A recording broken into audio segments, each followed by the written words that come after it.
Boyd313 and welcome back to Pokemon Christmas. In the last episode we took down Chris for what I'm assuming is the final time, and we arrived here at the Indigo Plateau where the ultimate goal for trainers is the Pokemon League HQ. Between now and the last episode I did buff up my team a bit, and by a bit I mean they're now all level 49 or 50. But as a quick look over, moves, Comet's still the same. Cupid is still the same. Dancer's still the same, I've just moved the moves around a bit. Donna, I believe, she's exactly the same. Prancer is now an Arcanine instead of a Growlithe, and is holding the Dragon Claw and now knows Extreme Speed and Flamethrower. And Blitzen's basically the same. Now, one thing I didn't know about this Rom Hack is that you can actually buy the evolution stones in where do you call it? In the Goldenrod department store, because I went to the department store just to see if I could actually, find any decent TMs to teach, to teach to my team, and I did end up finding an elemental stone salesman, so we are going into the Elite Four with a almost fully perfect team. And as another point, I can't actually remember who the Elite Four were from Generation 2, but I don't recall Lorelei being there. I always thought it was Will. Or maybe that's just from the remakes, I don't know. But nobody can best me when it comes to my icy Pokemon. They will be at my mercy when they are frozen solid. Are you ready? Yes, because I trained up. Doi.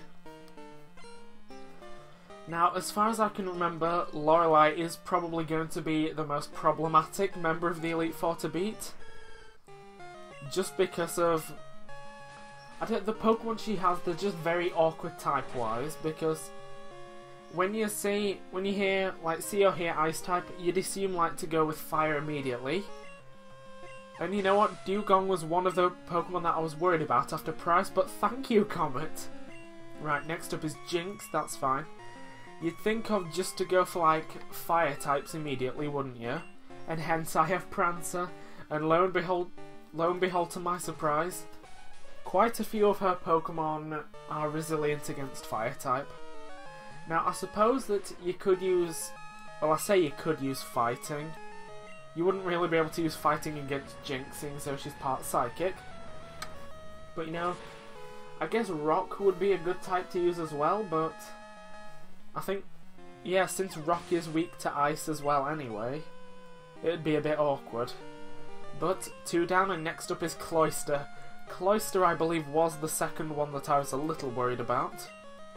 It's just the Pokemon that have got partial water type in them as well, because for me, I don't have anything that knows any electric moves, and I'm not sure as to whether any of my Pokemon can learn electric type moves anyway. But okay then. I was just half expecting Comet to not succeed there because of I'm just used to Comet blowing it so much, right? Articuno, I don't imagine it being that high of a level anyway. 42, no, that's fine.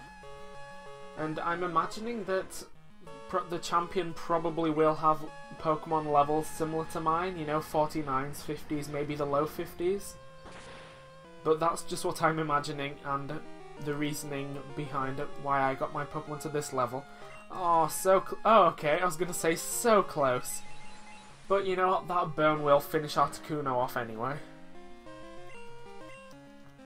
And hurt by burn, taking down Articuno relatively painlessly. And last up is, oh yes, Lapras. Right, I'm going to go back into Comet and hope that he doesn't blow it this one last time. I mean, we may be 8 levels higher, but we do have a major type disadvantage. But then again, so does she. But my strongest move has 55 power. Oh, this is going to be the tough one, isn't it? Yep. Right.